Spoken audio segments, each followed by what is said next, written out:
आला नमस्कार, मैं सदर सैफी और आप देख रहे हैं हमारा खास बुलेटिन। उत्तर प्रदेश के सीएम योगी आदित्यनाथ ने मंगलवार को गोरखनाथ मंदिर परिसर में मीडिया से बातचीत की। इस दौरान उन्होंने कहा कि संविधान का गला घोटकर पिछड़े और अनुसूचित जातियों के आरक्षण में सेंधमारी कर धर्म के आधार पर एक वर्ग विशेष को आरक्षण देने की सपा, कांग्रेस और इंडी गठबंधन की मंशा देश की जनता सफल नहीं होने देगी। वहीं योगी ने कहा कि भाजपा धर्म के आधार पर किसी भी प्रकार के आरक्षण की विरोधी है, क्योंकि धर्म मजहब के आधार पर भारत के विभाजन का दंश आम जनता झेल चुकी है। भाजपा एससी, एसटी और ओबीसी आरक्षण के लाभ की पक्षधर है। मुख्यमंत्री योगी आदित्यनाथ ने कहा कि कांग्रेस, समाजवादी पार्टी और इंडी गठबंधन से जुड़े जो दल हैं, उनके इतिहास के बारे में हर व्यक्ति जानता है। कांग्रेस का इतिहास बाबा साहब डॉक्टर भीमराव अंबेडकर के द्वारा बनाए गए संविधान का गला घोटने का काम कर रहा है। 1950 में देश का संविधान लागू हुआ और कांग्रेस ने लगातार अभिव्यक्ति की स्वतंत्रता को रोकने सहित कई प्रयास किए। यह संविधान को अपने तरीके से इस्तेमाल करें, जनता का शासन जनता के लिए है, जन भावनाओं का सम्मान हो। कांग्रेस ने यह कभी समझने का प्रयास भी नहीं किया है। वहीं सीएम योगी ने कहा कि इमरजेंसी को देश की जनता आज भी नहीं भूली है। यह भी देश के संविधान का गला घोटने जैसा ही था। उनके साथ ही कांग्रेस ने यूपीए सरकार के समय जो पाप किया वह देश की जनता को याद किया।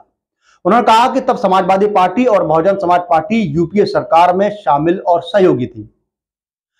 सीएम योगी ने कहा कि कांग्रेस ने जस्टिस रंगनाथ मिश्रा कमेटी और सच्चर कमेटी का गठन करके देश भर में संविधान विरोधी कार्य करते हुए अनुसूचित जाति, अनुसूचित जनजाति और अन्य पिछड़ा वर्ग के हक पर डकैती डालने की कोशिश की है।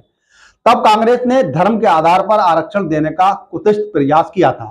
तत्कालीन कांग्रेस सरकार की मंशा 27% ओबीसी आरक्षण में 6% तुष्टीकरण के नाम पर काट कर दे दी गई थी।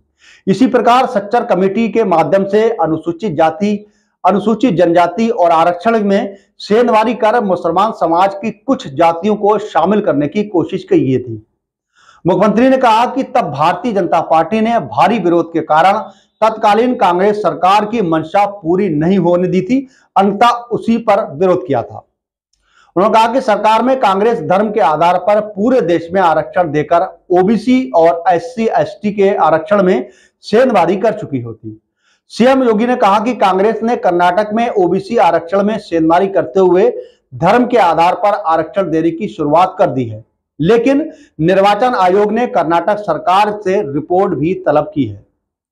मुख्यमंत्री योगी आदित्यनाथ ने कहा कि भाजपा बाबा साहब डॉक्टर भीमराव अंबेडकर और उनके संविधान निर्माताओं का पूरा सम्मान करती है। भाजपा संविधान के निर्माताओं की मंशा के अनुरूप भारत के संविधान को सर्वोच्च मानते हुए अपने संवैधानिक दायित्वों का ईमानदारी पूर्वक निर्वहन करने के पक्षधर है। और भारतीय जनता पार्टी एकमात्र ऐसी पार्टी है जिसने बाबा साहब अंबेडकर के मूल्यों और आदर्शों का पूरा सम्मान किया है, पंचतीर्थों का निर्माण किया है और 2025 को राष्ट्रीय जनजाति गौरव वर्ष मनाने की बात को अपने संकल्प पत्र में भी शामिल किया है।